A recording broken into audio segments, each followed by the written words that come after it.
Hello and welcome everyone, it is me, the Level, also known as Tryout Duel, back for you with another video. I'm back in Master Tool this time with the Skull Invitation special event. I did just get through the games. I wanted to kind of recap the 3 games that I did win to kind of take this event down, because those were pretty funny, because with, you know, such an involved combo deck like Morphtronics, the challenge really is not just actively burning yourself to death.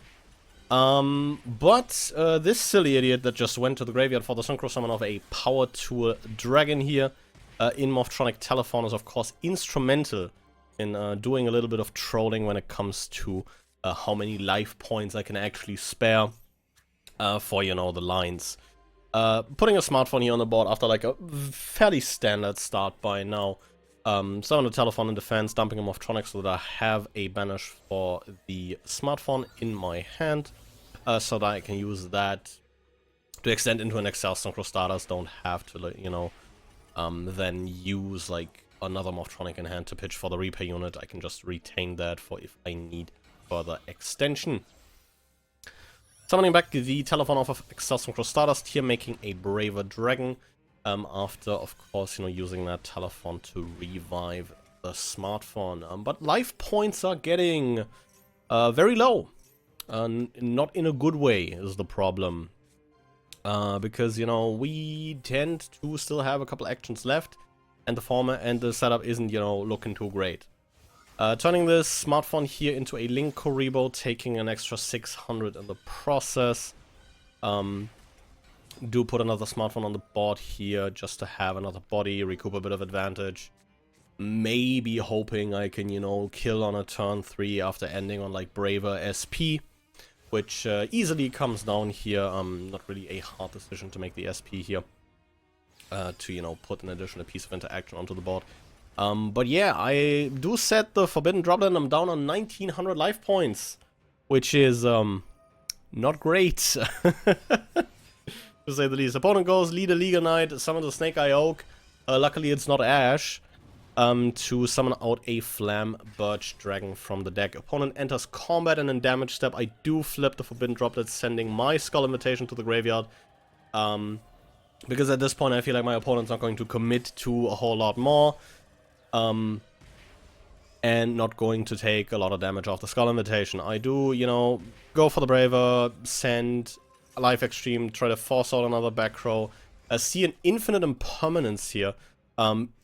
Absolutely probably got hosed by the fact that Imperm's just dead in this event. Opponent has an second Imperm, by the way, to stop the Life Extreme from resolving and popping the Skull Invitation. Because I'm on 1000 life points. I'm getting very, very low here. Hopefully in a position where I can maybe take this one down. That Ash must have been a draw for turn. Cellphone gets Ashed here, which is very unfortunate. And in the next move, I do decide to repair unit for Telephone, because I need some life points to, you know, safely be able to synchro into a Baron to pop the Skull Invitation, because this extra deck isn't running Nightmare Phoenix anymore. So yeah, I Telephone for the life points, get back Remoten. I Telephone for more life points, and then finally I have enough life points to sync off the Power Tool Braver and a level 1 tuner to go into Baron the Fleur, taking 1500 in the process before I Baron the Skull Invitation off the board. Go for the smartphone here, just, you know, to grab maybe another Morphtronic for a potential follow-up turn. Probably not happening looking at the board state.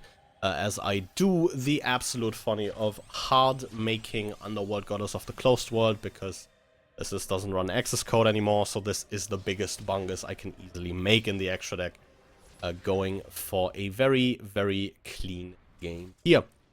Could probably to also turn those into an Apollosa, but this is just infinitely funnier. But with that, we're moving into the second game that I took down against Labyrinth. Once again, we start, which is of course always the fortunate part. Opener isn't the greatest, or at least it does need to get fairly lucky with some of the reveals. Do immediately fire the Harpy's Feather Duster here, because I, you know, don't want to be taking the consistent 300 here. Or 600 rather. Go for the 1-for-1 because I kind of see myself definitely putting a good couple of cards in the graveyard here. And getting a Southern off the deck after pitching the Remoten for 1-for-1. Hopefully hitting something here. Smartphone's good enough, but that Southern is very tempting to summon as well. Go for the Smartphone here, mainly because I do have the Telephone in hand. I think there's a good case to be made to, instead of the Smartphone, I definitely go for the Southern instead. Just because it presents you with more value, and you're kind of, you know, high rolling a bit more, which is a thing. But I'm feeling, you know, with Telephone, Forbidden Droplet left in hand, not like there's a whole lot of gas in this. If I had like an extender instead of the Droplet, I definitely probably would have gone for the Southern. But here I'm opting for a very humble setup of Author SP Pass. Setting a Forbidden Droplet in the back row, and I'm just like, okay, yeah, if this, you know, gets me there, I can maybe disrupt my opponent in a way where I can, you know, make a big push with like a Gadget Gamer in search of the Author on like a potential turn 3. Opponent goes for Prosperity, banishing 6 and revealing off the top of their deck that they are indeed on the female version of Eldritch, which adds an Orianna here to get a normal summon into their grip. I do feel very confident hitting this Orianna, sending the Skull Invitation for the Droplet. It is quite nice to have this, like, I guess free send, you could call it, for Droplet, especially if you are playing into a board going second. Especially since it's a trap, so you get that additional kind of immunity in. After the Orianna, not a whole lot of things happen here. Opponent goes to set 3. And I do stick a Southern to the board here, which is going to go kind of crazy with that roll over 5.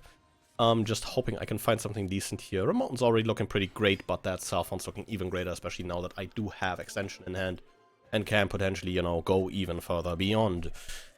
Do miss the second Southern here, which is quite unfortunate, but there's an easy way to fix that, as I, you know, go for the Telephone here, bringing back the Remoten. Do very much high roll into that. As I turn 3 of my monsters and 1 of my opponent's monsters, the one of mine being a Link 2 into Underworld Goddess of the Closed World, which will come in very clutch. Once again, a huge shout out to Underworld Goddess, not only being a big monster that outs everything I needed to out, also looking great, and most importantly, being a negate for effects that would summon from the graveyard. As my opponent goes to flip a big Welcome Labyrinth here on that turn, trying to make something happen, which does immediately get catched by the Underworld Goddess. So that warrants an immediate scoop. I probably was hoping to get the SP out of me there, but I just didn't feel threatened enough to be like, okay, yeah, I'm going to SP the set monster. And Underworld Goddess easily takes care of that big Welcome Labyrinth. So with that, we move into the third and final game against the one and only enemy, Kashtira. This time going second, which not a great thing to be doing, but if I see a Droplet in my opening hand, I'm already feeling quite good about going second myself. Opponent did take the high roll approach and played a 60 card list. Bold choice, but I guess he would just die braver than most.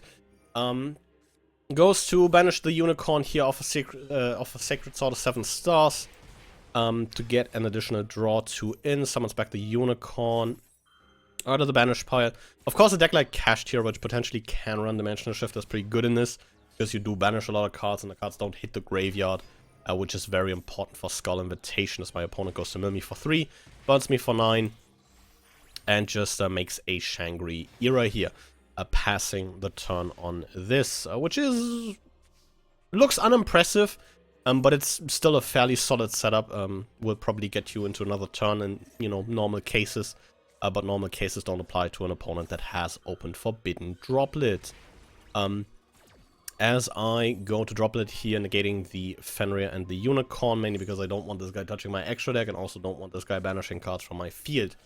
Funnily enough, the most threatening card is this piece of shit right here, because every Kashtira card deserves to have 3 effects. This is also casually a DD Crow. Banished 3 from my graveyard, which means I do have to take a bit more damage here. The Chaos Hunter is, funnily enough, kind of annoying, because it turns off Smartphone and Remoten. But I think we can kind of do it. Telephone gains me a good couple of life points. Again, I think that was a very juicy 6 right there. Bringing back the Cellphone. Cellphone does reveal quite a good couple of cards here, especially the smartphone is very nice, because this means I do have the option of maybe going for the Excel Stardust earlier, bringing back the telephone, still have the smartphone access. But overall, it also enables me to go for a Power Tool Dragon here early, because it's a level 1 tuner. Make the Power Tool Dragon here, just simply grabbing a repair unit, just in case, I guess you could say. As you know, the Skull Invitation keeps ticking down on my life points. These are, you know, the common lines. We've seen these ones. They're classics by now. Turning a level 1 tuner and Power Tool Dragon into Excelsior Stardust Dragon, bringing back Telephone. Now linking away the Cellphone beforehand so that I do have a good summon off of the Telephone. And of course setting up for like a potential Link 2 play after I commit for the Braver, which is coming down right now. Don't worry, that one equip spell that is missing after this resolution is already banished face down, because the I believe it was the Big Bang, it was the Shangri-La? Which one of these idiots did banish my top 3? Oh, it was the Tier Cache. The Tier Cache in my top 3. Turning Linkuriboh and Telephone here fairly easily and handily into also the Earth Charmer. I do kind of struggle with the zones here. For some reason, I do take the most BM approach to this game that I possibly could. Turning, you know, once again, a whole lot of guys into an Underworld Goddess. Instead of just, you know, going for Braver, sending the Raptinus, swapping the Shangri-La early. And then, of course, Live Extreme popping the Skull Invitation, which would have been, you know, made this a lot less interesting, I suppose, than it ended up being. Because, funnily enough, now this is already game on board. So I swapped the Shangri-La, Live Extreme takes out the Skull Invitation. I could have done that like 5 years ago, but who gives a who gives a damn? Summoning back Remote in here, banishing for a smartphone. Using Remote and Cellphone to make an earphone. And then going, of course, above and beyond to make sure I BM a Cash Tier player as hard as I can. By turning Telephone and Earphone into an SP Little Knight to banish the Cash Birth. Or I believe I do go for the Cash Birth, yeah. Earphone equips the Braver here, may not be able to attack directly, but that doesn't really matter because Underworld Goddess punches for 3k into Shangri-La. Braver clears the Fenrir even without the attack drop, and Braver punches for 25 for more than enough damage into Unicorn to win me my 3rd game to get a pack out of this event. Pack didn't mean nothing too great, but at least the premise of this event was kind of cute, as mentioned with, you know, Forbidden Droplet in deck. The additional card you get if you're playing into a board is quite nice, and definitely served me well here because it kind of ensures that I can keep more cards in hand, potentially, you know, the Caught by the Grave that is now a bit obscured by the grayed out by the milky screen. But yeah, with that, let's look at the deck list and maybe wrap this one up. You can, funnily enough, see the 8 pulls at the top here, which is kind of funny. But yeah, this is the list. The same list that I did take in a ranked over the last couple of weeks. Not a whole lot of changes there, playing, you know, the same 12 Morphtronics as per usual with 3 Cellphone, 3 Smartphone, 3 Telephone, and 3 Remote, and accompanied by the honorary Morphtronics of 3 Gadget Gamer and a Gadget Hauler in the main. Running, of course, 2 Reactant and a Redox, because I think it's funny, and also because I really love playing with Redox. Ash Blossom here for Maxi, stuff like Triple Tactics for hand traps, similar to Caught by the Grave, and Droplet, just an amazing card to have for going second, especially if the game gives you a free trap to send every time you go second. Extra deck, just good stuff, Sunkros, Earphone, Beast, Power Tool Dragon, mainly here to, of course, search the extender that is Morphtronic Reaper unit, a Draco Berserker, an Excelsior Crusader String, the one, the only Power Tool Braver Dragon, a Baron de Fleur, a Swords of Supreme Sovereign Chengying, and a Beast here, this Paida. I'm still coping on this guy, maybe being like a decent option, potentially for the TCG, if, you know, the Baron ban happens to be a permanent thing. But at the moment, chances to make this guy haven't necessarily increased. Otherwise, you know, a Linkuriboh, an IP Masquerade, an Orsa, an SP Little Knight, an Apollos, and an Underworld Goddess are my Link lineup, which kind of does close out this list very nicely. But what are you playing? Are you also like me and, you know, thinking, hey, Telephon's attack position effect maybe saves me from burn in one game? But maybe there's like, because there's probably, you know, a certain meta to this as well. As mentioned, something like Cash Tira that potentially doesn't really need the graveyard is of course heavily favored in a format where you are discouraged from sending cards to the graveyard. But yeah, let me know in the comments down below what you rolled up to this event with and kind of earned your free pack with. But with all that out of the way, I will be thanking you guys very much for watching, and I'll be seeing you guys again next time. But until then, goodbye.